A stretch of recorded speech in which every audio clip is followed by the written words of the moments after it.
During dinner, my dad laughed. "You could learn a lot from your sister. She pays her own way." Everyone clapped. I sipped my drink and said, "Then she won't miss the $3,200 transfer that hits her account each month." My sister's smile vanished instantly. "You could learn a lot from your sister. She pays her own way." That's what my dad said. Right in the middle of dinner, like it was some profound observation. He held up his glass, smirking like he was delivering a punchline. Then came the applause, not loud but real. Nods, soft clapping, a few smiles exchanged across the table. And Megan just sat there soaking it in like she always did. Perfect posture, perfect makeup, perfect lie. I set my glass down. "Then she won't miss the $3,200 transfer that hits her account each month." The room didn't go quiet, it went dead. Like the whole table had flatlined. No one moved. Megan's jaw clenched, barely visible, but I saw it. My mom blinked like she was trying to replay what I said in her head. My aunt looked at my dad, waiting for him to say something, anything, that would smooth it over. He didn't. I didn't plan to say it. But I also didn't stop myself. Megan was the one they all admired. The one with the real job, the luxury apartment in the city, the nice car, the weekend brunches in rooftop spots with overpriced mimosas. Me. I was the one who didn't quite make it. The one with the freelancing gigs and second-hand furniture and a car that rattled when I turned too fast. But what they didn't know, what none of them knew, was that I was the reason Megan's life looked the way it did. That beautiful apartment? I paid the rent. That white Jeep she kept posting on Instagram with those filtered golden hour shots? I covered the lease. I even sent her money last month to fix her cracked MacBook screen. She said she couldn't work without it. She wasn't paying her own way. I was paying it for her. Quietly. Consistently. Stupidly. It started as a favor. She was laid off unexpectedly and needed help for a couple of months. I didn't think twice. She was my sister. Then it became a pattern. I'd ask when she thought she could handle things herself. She always had a reason why she couldn't, and a promise that it wouldn't be much longer. I believed her. I didn't tell anyone. And while I drained my savings, skipped vacations, passed on things I wanted, she played the role of the self-made woman. She let them believe it. No, she wanted them to believe it. And they did. So yeah, I said it. The rest of dinner dragged on like a slow-motion train wreck. Nobody talked about it, but nobody didn't think about it. Megan pushed her food around her plate. My dad changed the subject to a new coworker no one cared about. My mom got up early to clear the dishes and pretended she wasn't upset. Afterward, Megan cornered me in the hallway by the laundry room. No one was around. You just humiliated me. She didn't ask why I said it. She didn't deny the money. She just made it clear that I'd messed up her image. I didn't answer. I didn't owe her one. I went upstairs to grab my things. She didn't say goodbye. She thought it would stop there. But what she didn't realize was that once the illusion cracked, it was only a matter of time before the whole thing fell apart. And she wasn't going to let that happen quietly. The texts started the next morning. At first they were short. "Was that necessary? You blindsided me. You made Mom cry." I ignored them. I didn't trust myself to answer without saying something I'd regret. Or maybe I just didn't care anymore about keeping the peace. Then came the longer ones. Paragraphs. Whole essays about how hard Megan had been trying, how she was so close to getting a raise, how she had been meaning to tell Mom and Dad the truth. But I ruined it. I embarrassed her. I made her look like a liar. But she was a liar. And for the first time in a long time, I didn't feel bad for saying it out loud. That would have been the end of it if she'd left it there. But she didn't. A week after the dinner, I noticed someone from her job had viewed my LinkedIn profile. Then another. I thought it was weird but brushed it off. A couple of days later, I got an email from a small client I'd been working with, politely letting me know they were going in another direction. No explanation. No warning. I still didn't connect the dots. Not until a former colleague called me out of the blue and asked if it was true that I'd been under investigation for tax stuff. I asked where he heard that. He hesitated. Said Megan mentioned it in passing during drinks. That's when I got it. She couldn't undo what I'd said at the dinner table, but she could try to chip away at me behind the scenes. Make me look unstable, messy, unprofessional. The struggling sister with a spiteful streak. She started telling people I had mental health issues. Said I was erratic. That I fabricated things out of jealousy. She even implied I'd stolen from her. Casually, of course, just enough to plant the seed. I wanted to confront her. I wanted to scream, but I didn't. Instead, I pulled up my banking app and printed every single statement for the last 14 months. Rent payments, Venmo transactions, transfers labeled utilities, phone, vet, food. It was all there. Her name, her account, my money. I sent it in a PDF to my parents. No message. No explanation. I wanted them to see it without my voice attached. Just numbers. Just truth. That was on a Tuesday. By Friday, Megan was at my apartment. She didn't knock right away. I heard her pacing outside my door, phone in hand. Then finally, 3 sharp knocks. I opened it. She didn't say anything for a second. Then she looked me straight in the eye and said something I wasn't expecting. "You went too far." I didn't respond. She wasn't here to apologize. She was here to regain control. But that moment, her showing up trying to assert blame again, only confirmed something I already knew. She wasn't sorry. Not yet. Megan stood in my doorway like she expected me to invite her in. I didn't move. She didn't either. We stood there staring at each other for a few seconds that felt like a standoff. She finally broke the silence. "You went too far. You didn't have to drag everyone into it." I leaned against the doorframe. She was dressed like always, polished, effortless, like someone who lived in a magazine spread. But her face was tighter than usual, less sure of itself. "You made me look like a liar," she said. "You are a liar," I said. That was it. She turned and walked away. No yelling. No crying. Just a quiet retreat down the hallway of my apartment building, like she didn't know what else to do. Like she hadn't expected me to stand my ground. A few hours later, I got a call from my mom. She didn't yell either.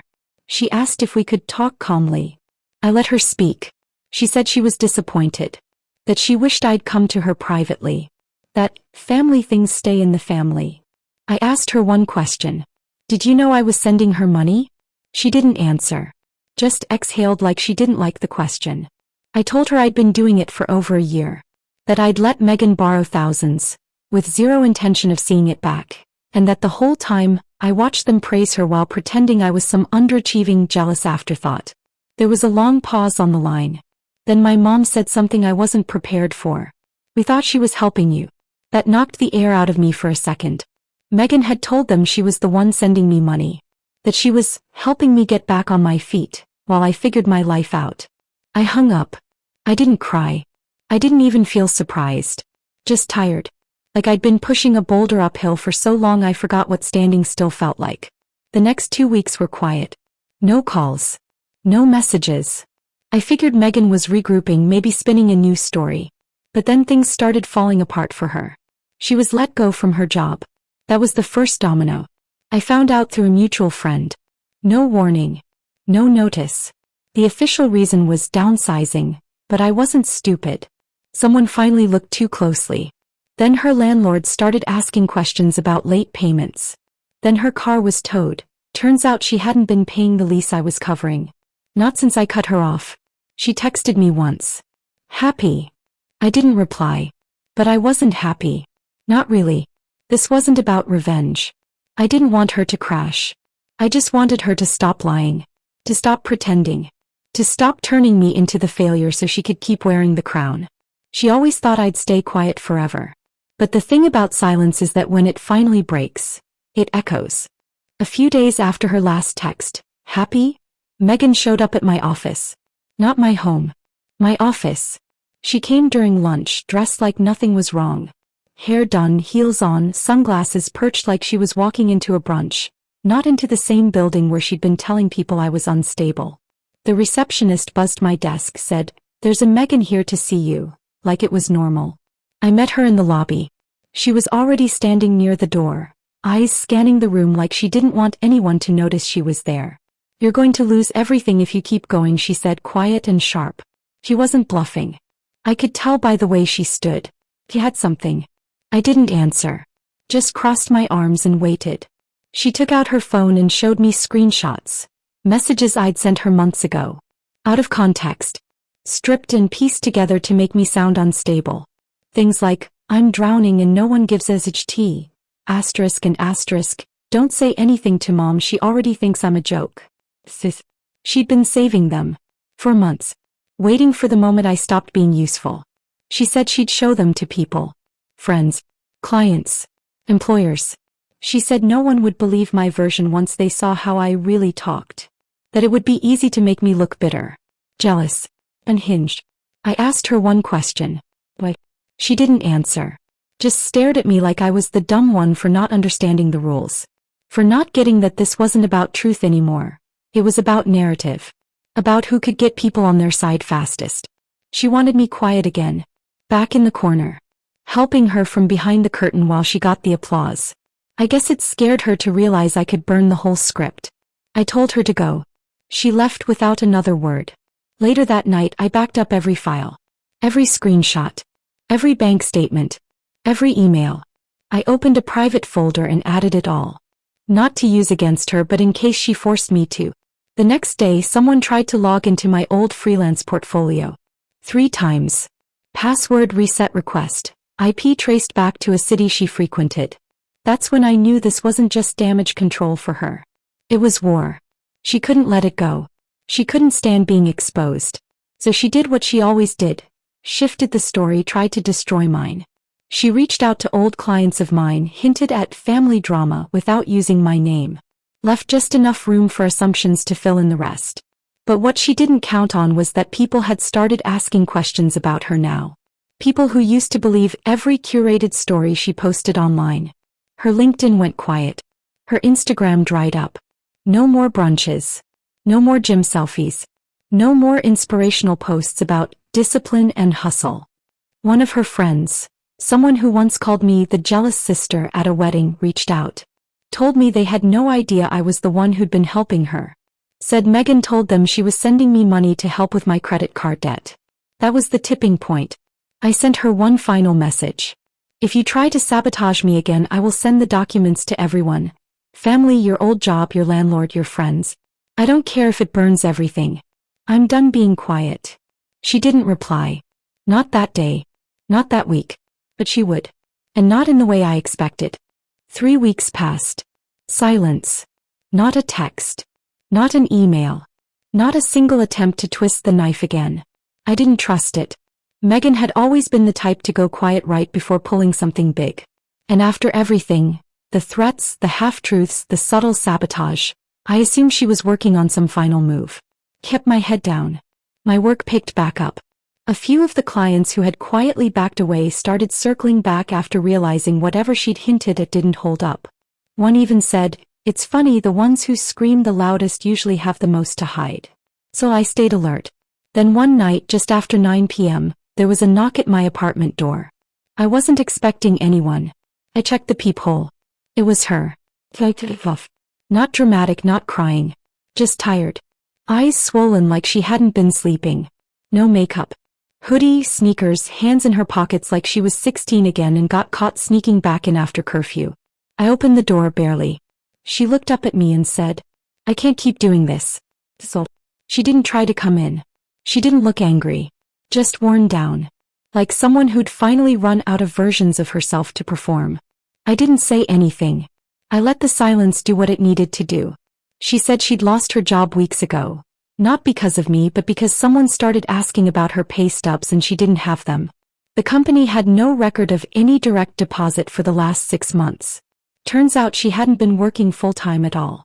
Just cobbling together freelance contracts and letting everyone believe she had a stable salary. She told me she was behind on rent. The car was gone, she'd missed too many payments. Her brand deals were fake. The branded products, bought and posted like she was getting paid so people would assume she was in demand. It was all fake. Even her boyfriend, the one everyone thought was this mysterious finance guy, had cut her off a month ago. Everything was gone. And suddenly I wasn't her competition anymore.